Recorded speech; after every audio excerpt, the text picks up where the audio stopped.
Police academy உள்ளே நுழைந்து 2 ஆண்டுகள் சப் இன்ஸ்பெக்டர் போல மாறுவேடம் போட்டு தெரிந்த பெண் கைது செய்யப்பட்டிருப்பது பெரும் அதிர்ச்சியை ஏற்படுத்தியுள்ளது.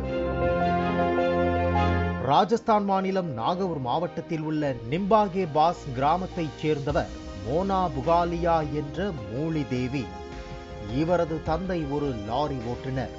இவர் கடந்த 2001ஆம் ஆண்டு துணை ஆய்வாளர் ஆட்சேர்ப்பு தேர்வில் தோல்வியடைந்ததால் மூலிதேவி என்ற பெயரில் போலி ஆவணங்களை தயாரித்துள்ளார்.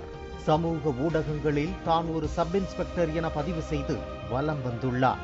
பின்னர் புதிதாக பணியில் சேரும் சப் இன்ஸ்பெக்டருக்கான வாட்ஸ்அப் குழுவில் ஸ்போர்ட்ஸ் கோட்டா மூலம் சேர்க்கப்பட்ட முந்தைய பேட்ச் அதிகாரி என்ற போர்வையில் ராஜஸ்தான் போலீஸ் அகாடமியில் தன்னை அறிமுகப்படுத்திக் கொண்டுள்ளார்.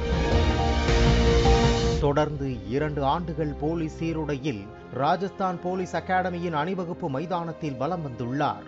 மேலும் அங்கு நடந்த பயிற்சிகளில் ஈடுபட்டுள்ளார். சீருடையில் தன்னை ஒரு காவலர் போல காட்டிக்கொண்டு சமூக வலைத்தளங்களில் மோட்டிவேஷனல் ரீல்ஸ்களை பதிவிட்டு வந்துள்ளார். காவலராக முயற்சிக்கும் பலருக்கும் இவர் அட்வைஸ்களை அள்ளி வழங்கியுள்ளார். இந்த நிலையில்தான் இவரது நடவடிக்கை சில பயிற்சி சப் இன்ஸ்பெக்டர்களுக்கு சந்தேகத்தை ஏற்படுத்தவே இது தொடர்பாக மூத்த அதிகாரிகளுக்கு தகவல் அளிக்கப்பட்டது.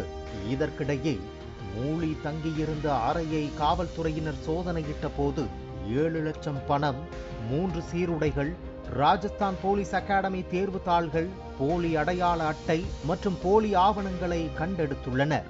அதைத் தொடர்ந்து மூலி மீது கடந்த 2023ஆம் ஆண்டு வழக்கு பதிவு செய்யப்பட்டது. இதனால் மூலி தன்னுடைய அடையாளங்களை மறைத்து தலைமறைவாக இருந்தார்.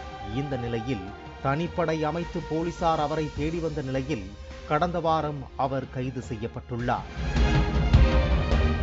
முதற்கட்ட விசாரணையிலேயே தான் போலி ஆவணங்கள் பயன்படுத்தியதை ஒப்புக்கொண்டுள்ளார் மூலி. மேலும் 4 சகோதரிகளுடன் பிறந்த அவர் தனது குடும்பத்தை திருப்திப்படுத்துவதற்காக இப்படி செய்ததாக கூறியுள்ளார். ஆனால் அவர் காவல்துறை தொடர்பான அதிகாரங்களை தவறாக பயன்படுத்தியதாகவும் கூறப்படுகிறது. 2 ஆண்டுகளுக்கு முன் மூலி தேவியாக போலீஸ் அகாடமியில் நுழைந்த அவர் IPS அதிகாரிகளுடன் ரீல்ஸ் எடுப்பது, கூடுதல் காவல்துறை இயக்குநர்களுடன் டென்னிஸ் விளையாடுவது போன்ற செயல்களில் ஈடுபட்டிருக்கிறார். அது மட்டுமின்றி போலீஸ் அதிகாரி என கூறி பொதுமக்களை மிரட்டி பணம் பறித்ததும் தெரிய வந்துள்ளது. நாட்டில் குற்றங்களை தடுக்க வேண்டிய காவலர்கள் அவர்களின் சொந்த துறையையே இப்படி கோட்டை விடுவதா?